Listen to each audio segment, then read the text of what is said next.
여러분, 삼성이라는 기업을 떠올리면 무엇이 가장 먼저 생각나십니까? 반도체나 갤럭시 스마트폰 혹은 거실에 놓인 커다란 텔레비전일. 그런데 삼성에게는 절대 꺼내고 싶지 않은 아주 아픈 기억이 하나 있습니다. 바로 1990년대의 삼성자동차 실패 사례입니다. 이건희 선대 회장의 수건 사업이었지만 결국 르노에 매각되면서 삼성은 자동차와는 인연이 없다는 꼬리표가 무려 30년 가까이 따라다녔습니다. 그런데 2025년 12월 오늘 그 삼성이 다시 자동차 판을 흔들고 있습니다.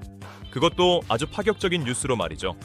삼성전자가 독일의 유력 자동차 부품 및 소프트웨어 기업을 무려 2조 6천억에 인수했습니다. 이 금액이 감이 잘 안 오실 수도 있습니다. 과거 삼성이 전장 기업인 하만을 인수할 때 썼던 9조 원에 비하면 작아 보일 수 있지만 이번 2조 6천억 은 성격이 완전히 다릅니다. 하만 인수가 덩치를 키우기 위한 것이었다면 이번 독일 기업 인수는 자동차의 뇌를 장악하기 위한 아주 정교한 외과 수술 같은 투자이기 때문입니다. 뉴스가 뜨자마자 주식시장은 난리가 났습니다. 삼성이 다시 자동차를 직접 만드는 거냐, 제2의 삼성 자동차가 나오는 거냐, 이런 추측들이 쏟아졌죠. 결론부터 말씀드리겠습니다. 삼성은 차를 만들 생각이 없습니다. 정확히 말하면 껍데기를 만들 생각은 추호도 없습니다. 하지만 삼성은 2조 6천억짜리 베팅을 통해 전 세계 도로를 달리는 모든 자동차가 삼성의 기술 없이는 시동조차 걸 수 없는 세상을 꿈꾸고 있습니다. 오늘 영상에서는 삼성이 왜 하필 지금, 그리고 왜 하필 독일 기업을 선택했는지 이 2조 6천억 뒤에 숨겨진 이재용 회장의 진짜 큰 그림을 낱낱이 파헤쳐 드리겠습니다. 먼저 팩트부터 짚고 넘어가겠습니다. 삼성이 인수한 이 독일 회사 도대체 뭐 하는 곳일까요? 이름만 대면 알만한 벤츠나 BMW 같은 완성차 업체가 아닙니다. 바로 그 완성차 업체들의 핵심 부품과 소프트웨어를 공급하는 이른바 티어1이라고 불리는 1차 협력사 중에서도 알짜배기 기술을 가진 곳입니다. 독일은 자동차의 본고장입니다. 기계공학의 정수가 모여있는 곳이죠. 그런데 왜 삼성이 굳이 독일까지 날아갔을까요? 지금 자동차 시장의 패러다임이 바뀌고 있기 때문입니다. 과거의 자동차가 기름 넣고 잘 달리는 기계였다면 지금의 자동차는 바퀴 달린 스마트폰입니다. 업계에서는 이걸 소프트웨어 중심의 자동차, 약자로 SDV라고 부릅니다. 문제는 여기서 발생합니다. 벤츠, BMW, 아우디 같은 독일의 전통 강호들이 기계는 기가 막히게 만드는데 이 소프트웨어와 전자장비 쪽에서 테슬라나 중국 전기차 업체들에 비해 뒤처지고 있다는 위기감이 팽배합니다. 독일 자동차 업계는 지금 소프트웨어 쇼크 상태입니다. 삼성은 바로 이 틈을 파고들었습니다. 너희가 기계는 잘 만들지만 전자는 우리가 세계 최고니까 우리가 너희의 부족한 뇌를 채워주겠다는 것이 이번 인수의 핵심 논리입니다. 독일 기업이 가진 수십 년간의 차량 주행 데이터와 삼성의 최첨단 반도체 및 통신 기술이 만나는 겁니다. 2조 6천억 원은 단순히 회사를 사는 돈이 아닙니다. 진입 장벽이 높기로 유명한 유럽 자동차 시장의 심장부를 뚫고 들어가는 입장권을 산 겁니다. 많은 분들이 오해하시는 게 있습니다. 삼성 정도 자금력이면 그냥 테슬라 같은 전기차 회사 하나 차려서 팔면 대박 아니냐고 말이죠. 하지만 이건 자동차 산업의 수익 구조를 모르고 하는 소리입니다. 완성차 제조업은 생각보다 마진율이 높지 않습니다. 공장 지어야지, 노조랑 협상해야지, 재고 관리해야지, 리콜 터지면 물어줘야지, 골치 아픈 일이 한두 가지가 아닙니다. 애플이 10년 넘게 애플카를 만지작거리다가 결국 포기한 이유가 뭐겠습니까? 차를 직접 만드는 건 남는 장사가 아니라고 판단했기 때문입니다. 삼성은 여기서 아주 영리한 선택을 했습니다. 우리는 왕이 되지 않겠다. 대신 왕을 만드는 킹메이커가 되겠다는 전략입니다. 업계에서는 이걸 티어 제로 전략이라고 부릅니다. 완성차 업체보다 더 강력한 힘을 가진 공급사가 되겠다는 거죠. 한번 상상해 보십시오. 미래의 전기차는 배터리, 모터, 그리고 이 모든 것을 제어하는 반도체와 디스플레이가 핵심입니다. 껍데기에 붙은 로고가 현대차든 벤츠든 페라리든 상관없습니다. 그 안을 뜯어봤을 때 핵심 부품이 다 삼성 것이라면 자동차 한 대가 팔릴 때마다 삼성은 앉아서 돈을 법니다. 재고 부담도 없고 브랜드 마케팅 비용도 안 듭니다. 그저 최고의 부품을 가장 비싸게 팔면 그만입니다. 이번 독일 기업 인수는 바로 이 슈퍼을의 지위를 확고히 하기 위한 마지막 퍼즐 조각입니다. 삼성은 이미 엑시노스 오토라는 반도체, 올레드 디스플레이, 삼성 SDI의 배터리, 그리고 하만의 오디오 기술까지 다 가지고 있습니다. 딱 하나 부족했던 게 뭐냐? 바로 이 부품들을 하나로 묶어서 유기적으로 돌아가게 만드는 차량용 통합 제어 소프트웨어 기술이었습니다. 이번에 2조 6천억을 들여서 사온 게 바로 그 기술력입니다. 이제 삼성은 단순한 부품 가게가 아니라 자동차의 플랫폼을 통째로 파는 회사가 된 겁니다. 그렇다면 왜 하필 2025년 지금일까요? 타이밍이 기가 막힙니다. 현재 글로벌 전기차 시장은 캐즘이라고 불리는 일시적 수요 정체기를 지나 다시 한번 폭발적인 성장을 준비하고 있습니다. 그런데 이 2차 성장의 핵심은 배터리 용량 싸움이 아니라 누가 더 똑똑한 차를 만드느냐 하는 자율주행과 인공지능 싸움입니다. 지금 전 세계 완성차 업체들은 비명을 지르고 있습니다. 차 안에 들어가는 반도체는 점점 많아지는데 이걸 제대로 설계하고 다룰 줄 아는 회사가 없기 때문입니다. 예전에는 차 한 대에 반도체가 200개 들어갔다면 지금은 2,000개, 3,000개가 들어갑니다. 이걸 감당할 수 있는 회사는 전 세계의 삼성, 대만의 TSMC, 그리고 인텔 정도밖에 없습니다. 이재용 회장은 이 타이밍을 놓치지 않았습니다. 경쟁자들이 주춤하고 완성차 업체들이 소프트웨어 개발에 난항을 겪고 있는 지금이 바로 시장을 장악할 골든타임이라고 본 겁니다. 2조 6천억이라는 거금을 과감하게 베팅한 이유가 바로 여기에 있습니다. 지금 들어가지 않으면 영원히 테슬라의 하청업체로 남을 수도 있다는 위기감, 그리고 지금 들어가면 전 세계 자동차 산업의 표준이 될 수 있다는 자신감이 동시에 작용한 결과입니다. 하지만 여러분, 삼성의 이 화려한 인수 합병 뒤에는 우리가 미처 보지 못한, 어쩌면 삼성전자라는 거함의 운명을 가를 수도 있는 아주 치명적인 리스크가 숨어 있습니다. 독일 기업을 인수했다고 해서 모든 게 장밋빛일까요? 과거 우리 기업들이 해외 기업을 인수했다가 승자의 저주에 빠져 허우적거린 사례는 수도 없이 많습니다. 이번 인수가 삼성에게 신의 한 수가 될지 아니면 독이 든 성배가 될지는 조금 더 냉정하게 뜯어봐야 합니다. 특히 이번 인수로 인해 가장 크게 긴장하고 있는 곳은 경쟁사인 LG전자도 SK도 아닙니다. 삼성의 이번 행보를 가장 두려운 눈으로 바라보고 있는 진짜 적은 따로 있습니다.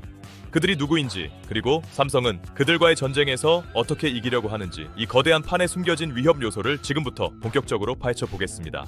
삼성이 가장 경계하고 있는 그 진짜 적은 현대차도 벤츠도 아닙니다. 바로 미국의 엔비디아와 대만의 TSMC입니다. 조금 의아하실 겁니다. 엔비디아는 그래픽 카드 만드는 회사 아니야 라고 생각하실 수 있지만 지금 자율주행 시장의 포식자는 단연 엔비디아입니다. 자동차가 똑똑해지려면 엄청난 연산 능력이 필요한데 그 두뇌 역할을 하는 인공지능 반도체 시장을 엔비디아가 꽉 잡고 있기 때문입니다. 엔비디아의 CEO 젠슨 황은 이미 수년 전부터 우리는 자동차 회사가 될 것이라고 공언해왔고, 벤츠를 비롯한 수많은 자동차들이 엔비디아의 칩과 소프트웨어를 탑재하고 달리고 있습니다. 삼성 입장에서 이건 악몽입니다. 스마트폰 시장에서 애플과 구글에게 운영체제 주도권을 뺏겨서 하드웨어만 열심히 찍어내는 제조업체에 머물렀던 트라우마가 있거든요.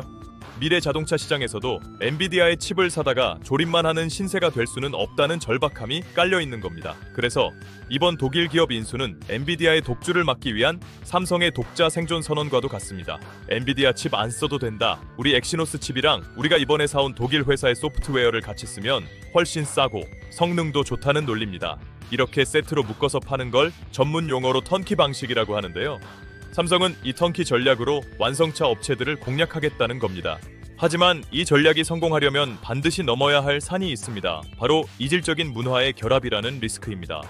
2조 6천억을 주고 회사를 샀다고 해서 그 회사의 기술이 하루아침에 내 것이 되는 건 아닙니다. 기억나십니까? 과거 삼성이 하만을 인수했을 때도 물리적인 합병은 금방 끝났지만 화학적으로 융합되는 데는 무려 5년이 넘게 걸렸습니다. 삼성 특유의 빨리빨리 문화와 수직적이고 효율성을 중시하는 경영 스타일이 독일의 장인 정신이나 자율성을 중시하는 유럽 엔지니어들의 문화와 충돌할 가능성이 매우 높습니다. 실제로 해외 인수 합병 역사에서 가장 뼈아픈 실패 원인은 돈이 부족해서가 아니라 핵심 인재들이 나 이 회사 문화랑 안 맞아라며 짐을 싸서 나가버리는 두뇌 유출이었습니다. 삼성전자가 인수한 이 독일 기업의 핵심 엔지니어들이 만약 경쟁사인 엔비디아나 중국 업체로 이직해버린다면 삼성은 2조 6천억 원짜리 빈 껍데기만 사온 꼴이 됩니다. 이재용 회장이 인수 발표 직후 직접 독일로 날아가 현지 직원들을 만나고 고용 보장을 약속한 것도 바로 이런 우려를 잠재우기 위한 다급한 행보로 해석할 수 있습니다. 여기서 우리는 조금 더 깊은 곳을 들여다봐야 합니다. 삼성은 왜 이렇게까지 리스크를 감수하면서 자동차 전장 사업에 목을 매는 걸까요? 단순히 돈이 될 것 같아서가 아닙니다. 지금 삼성전자의 본진인 반도체와 스마트폰 시장이 예전 같지 않기 때문입니다. 스마트폰은 이미 전 세계 사람 누구나 한 대씩 다 들고 있습니다. 성장이 멈췄다는 얘기죠. 메모리 반도체 역시 인공지능 붐으로 잠깐 좋았지만 중국의 추격이 턱 밑까지 올라왔습니다. 삼성에게는 새로운 물 먹는 하마, 즉 엄청난 양의 반도체를 소비해줄 새로운 시장이 절실합니다. 그게 바로 자동차입니다. 스마트폰 한 대에 들어가는 반도체 가격이 몇만 원 수준이라면 자율주행차 한 대에 들어가는 반도체와 센서, 디스플레이 가격은 수백만 원에서 수천만 원에 달합니다. 바퀴 달린 데이터 센터나 다름없죠. 이 시장을 놓치면 삼성전자라는 거함은 서서히 가라앉을 수도 있다는 위기감이 경영진의 뇌리를 지배하고 있는 겁니다. 그렇다면 이번 2조 6천억 베팅은 삼성의 주가, 그리고 우리 같은 주주들에게 어떤 영향을 미칠까요? 당장은 재무적인 부담이 될 수 있습니다. 현금 2조 6천억 원이 빠져나갔고 인수 후 통합 과정에서 추가 비용이 발생할 테니까요. 단기적으로 실적에 악영향을 줄 수도 있다는 우려 때문에 주가가 출렁일 수도 있습니다. 하지만 시각을 1년, 2년 뒤로 돌려보면 이야기는 완전히 달라집니다. 지금 자동차 산업은 내연기관에서 전기차로, 그리고 소프트웨어 중심 자동차로 넘어가는 거대한 과도기입니다. 이 혼란스러운 시기에 반도체와 배터리, 디스플레이, 그리고 소프트웨어를 모두 가진 회사는 전 세계에 삼성뿐입니다. LG도 배터리와 전장 부품을 잘하지만 반도체가 없고, 소니는 센서는 잘하지만 배터리가 없습니다. 삼성의 이번 인수가 신의 한 수로 평가받는 이유가 바로 이 유일무이한 포트폴리오의 완성에 있습니다. 자, 이제 시선을 조금 돌려보겠습니다. 삼성의 이런 공격적인 행보가 단순히 기업 하나의 성공 스토리로 끝날까요? 아닙니다. 이건 대한민국 경제 전체의 판도를 뒤흔들 수 있는 거대한 나비 효과의 시작입니다. 특히 낙수 효과를 기대하는 수많은 국내 중소기업들에게는 천지개벽할 기회가 될 수도, 반대로 생존을 위협받는 위기가 될 수도 있습니다. 삼성이 독일 기술을 가져와서 자체적인 생태계를 꾸리기 시작하면 기존의 현대차나 해외 업체에 납품하던 한국의 부품사들은 어떻게 될까요? 삼성이라는 거대한 우산 아래로 들어가서 함께 성장하는 삼성차 연합군이 탄생할 수도 있고, 반대로 삼성의 눈높이를 맞추지 못해 도태되는 기업들이 속출할 수도 있습니다. 이 지점에서 우리는 투자자로서 아주 중요한 힌트를 얻을 수 있습니다. 삼성이 독일 기업을 인수하면서 기술적으로 부족한 부분을 채우기 위해 반드시 손을 잡아야 하는 국내 히든 챔피언 기업들이 있습니다. 삼성의 약점을 보완해 줄 수 있는 기술력을 가진 중소형주들, 지금 시장은 그들이 누구인지 주목하기 시작했습니다. 이제 조금 더 미래의 이야기를 해보겠습니다. 2026년, 그러니까 내년부터 우리가 도로 위에서 보게 될 풍경은 지금과는 사뭇 다를 것입니다. 삼성의 이번 인수가 가져올 변화는 단순히 부품 하나가 바뀌는 수준이 아닙니다. 운전자의 경험, 즉 사용자 경험 자체가 완전히 뒤바뀌는 혁명적인 변화를 예고하고 있습니다. 여러분이 차에 타자마자 자동차 유리가 거대한 스크린으로 변하고, 집에서 보던 넷플릭스를 차 안에서 끊김없이 이어보고, 운전대를 잡지 않아도 차가 알아서 가장 빠른 길로 회사까지 데려다주는 모습, 공상과학 영화에서나 보던 이 장면들이 삼성의 기술력을 통해 현실이 되는 시점이 훨씬 앞당겨질 것입니다. 특히 이번에 인수한 독일 기업은 증강현실 기술에 특화된 강점을 가지고 있습니다. 앞 유리에 내비게이션 화살표가 도로 위에 그려진 것처럼 뜨고, 위험 요소가 있으면 빨간색으로 표시해주는 기술이죠. 삼성은 이 기술을 자신들의 투명 올레드 디스플레이와 결합할 계획입니다. 이렇게 되면 자동차의 앞 유리는 더 이상 유리가 아니라 정보를 보여주는 거대한 디스플레이가 됩니다. 이것이 의미하는 바가 무엇일까요? 자동차가 단순한 이동 수단을 넘어 움직이는 영화관이 되고 움직이는 사무실이 된다는 뜻입니다. 삼성전자가 노리는 것은 바로 이 시간입니다. 사람들이 차 안에서 보내는 그 시간을 점유하겠다는 겁니다. 차 안에서 영화를 보고 쇼핑을 하고 업무를 볼 때 삼성의 기기를 쓰고 삼성의 서비스를 이용하게 만드는 것, 이것이 바로 이재용 회장이 꿈꾸는 모빌리티의 미래입니다. 하지만 빛이 있으면 그림자도 있는 법입니다. 이런 장밋빛 미래 뒤에는 우리가 반드시 고민해 봐야 할 윤리적인 문제와 보안 문제가 도사리고 있습니다. 자동차가 똑똑해지고 인터넷에 항상 연결되어 있다는 건 반대로 말하면 언제든지 해킹을 당할 수 있다는 뜻이기도 합니다. 누군가 내 차의 제어권을 탈취해서 마음대로 조조종한다면, 혹은 차 안에서 내가 나누는 대화나 이동 경로가 실시간으로 어딘가로 전송되고 있다면, 생각만 해도 끔찍한 일입니다. 실제로 최근 유럽에서는 자동차 해킹에 대한 우려가 커지면서 관련 규제가 엄청나게 강화되고 있습니다. 삼성전자가 인수한 독일 기업이 바로 이 차량 사이버 보안 분야에서도 독보적인 기술을 가지고 있다는 점은 그래서 더욱 의미심장합니다. 삼성은 단순히 편리한 기술만 파는 게 아니라 안전이라는 가장 중요한 가치까지 함께 팔겠다는 계산을 하고 있는 겁니다. 자, 여기까지 삼성의 독일 기업 인수라는 뉴스를 통해 현재 자동차 산업의 판도 변화와 삼성의 전략, 그리고 우리에게 다가올 미래까지 살펴봤습니다. 그렇다면 이제 가장 중요한 질문이 남았습니다. 도대체 우리는 무엇을 해야 할까요? 그냥 삼성전자 주식 사놓고 기다리면 될까요? 아니면 삼성과 손잡을 만한 중소기업을 찾아봐야 할까요? 지금부터는 뜬구름 잡는 이야기가 아니라 내 계좌를 불려줄 아주 현실적이고 구체적인 투자 전략에 대해 이야기해 보겠습니다. 삼성의 이번 빅딜이 불러올 돈의 흐름, 그 물줄기가 어디로 향하는지 정확히 짚어드리겠습니다. 삼성전자의 밸류체인, 즉 가치 사슬 안에 있는 기업들 중에서 아직 저평가되어 있는 하지만 기술력만큼은 확실한 알짜 기업들을 어떻게 찾아내야 하는지 그 방법을 공개합니다. 먼저 첫 번째로 주목해야 할 분야는 바로 차량용 카메라 모듈입니다. 자율주행차가 눈을 뜨려면 카메라가 필수적입니다. 삼성전자가 스마트폰 카메라 시장에서 쌓은 노하우를 자동차로 옮겨 심으려 할 때 가장 먼저 찾는 파트너들이 있습니다. 이들은 이미 삼성전기의 1차 벤더로 등록되어 있거나 테슬라와 같은 글로벌 업체, 납품 이력이 있는 회사들입니다. 이 회사들은 단순히 렌즈를 깎는 곳이 아닙니다. 들어오는 빛을 디지털 신호로 아주 빠르고 정확하게 바꿔주는 이미지 센서, 패키징 기술을 가진 곳들입니다. 자동차는 스마트폰과 다릅니다. 영하 40도의 추위나 영상 50도의 사막 한가운데서도 그리고 덜컹거리는 진동 속에서도 고장이 나면 안 됩니다.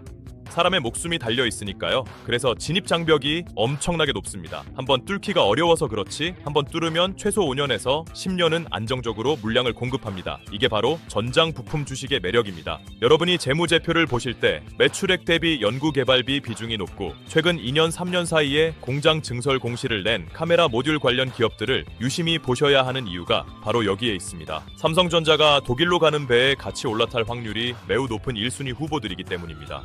그리고 두 번째로 주목해야 할 핵심 키워드는 바로 적층 세라믹 커패시터, 흔히 MLCC라고 부르는 부품입니다.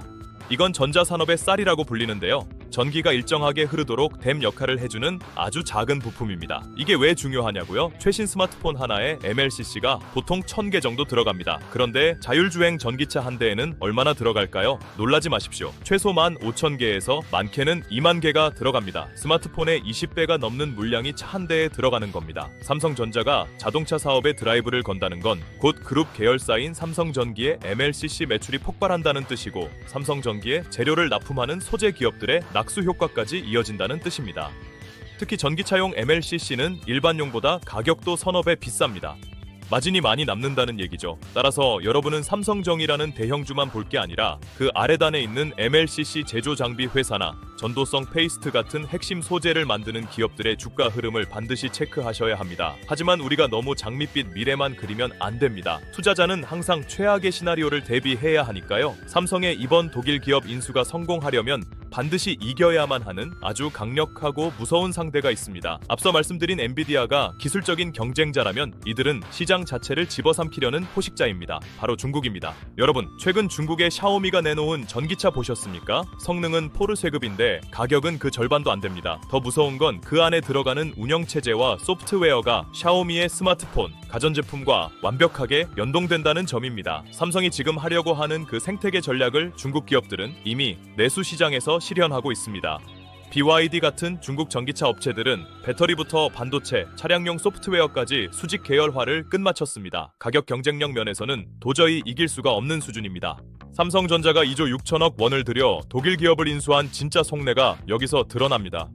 중국이 가격으로 밀고 들어오면 삼성은 무엇으로 막아야 할까요? 바로 프리미엄과 신뢰성입니다. 독일이라는 브랜드가 주는 고급스러운 이미지와 기계적인 신뢰성, 여기에 삼성의 첨단 전자가 결합된 명품 전략으로 맞서겠다는 겁니다.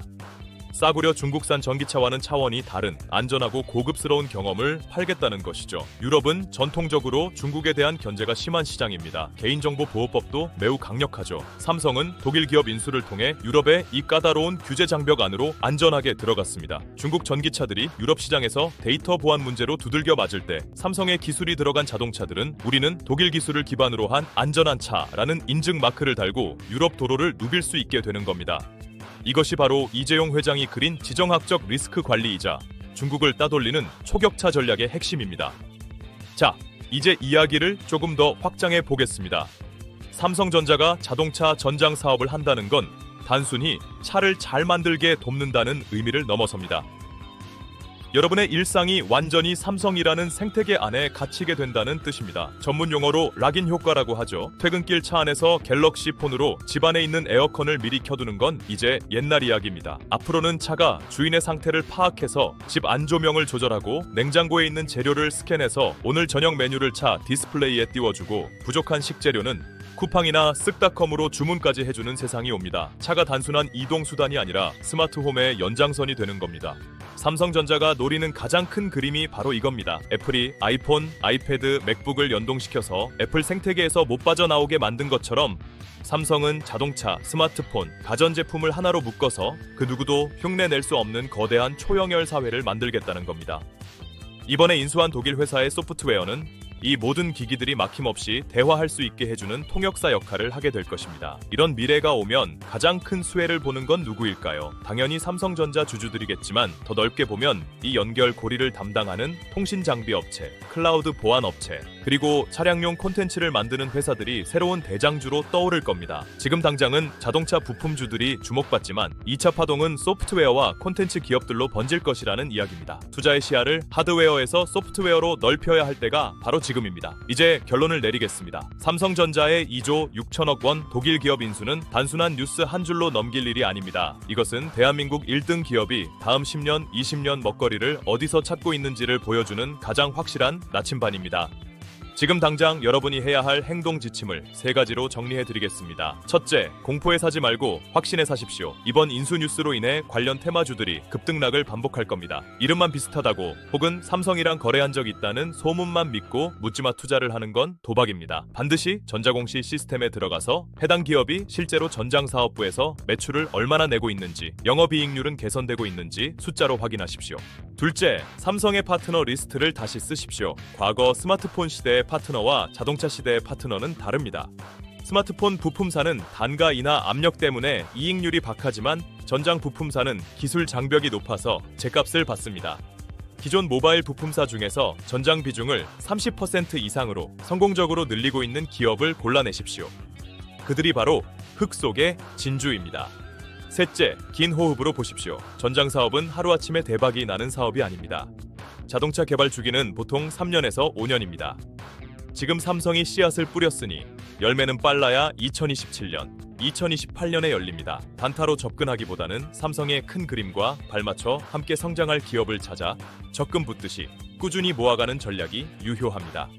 2026년, 거리는 바뀔 것이고 여러분이 타는 차도 바뀔 것입니다. 그리고 무엇보다 중요한 건 그 변화의 물결 속에서 기회를 잡은 사람과 놓친 사람의 자산 격차는 지금보다 훨씬 더 벌어져 있을 것이라는 사실입니다. 삼성전자가 보여준 2조 6천억 원의 베팅, 이제는 여러분이 그 흐름에 올라탈 차례입니다. 변화를 두려워하지 마시고 공부하고 분석해서 여러분만의 2조 6천억 원짜리 가치를 만들어 가시길 바랍니다. 오늘 준비한 삼성전자의 빅딜 분석은 여기까지입니다. 이 영상이 여러분의 투자 판단에 작게나마 도움이 되었기를 바라며 저는 다음 시간에 더 돈이 되는 이야기, 더 날카로운 경제 분석으로 돌아오겠습니다. 여러분의 성공 투자를 기원합니다. 감사합니다.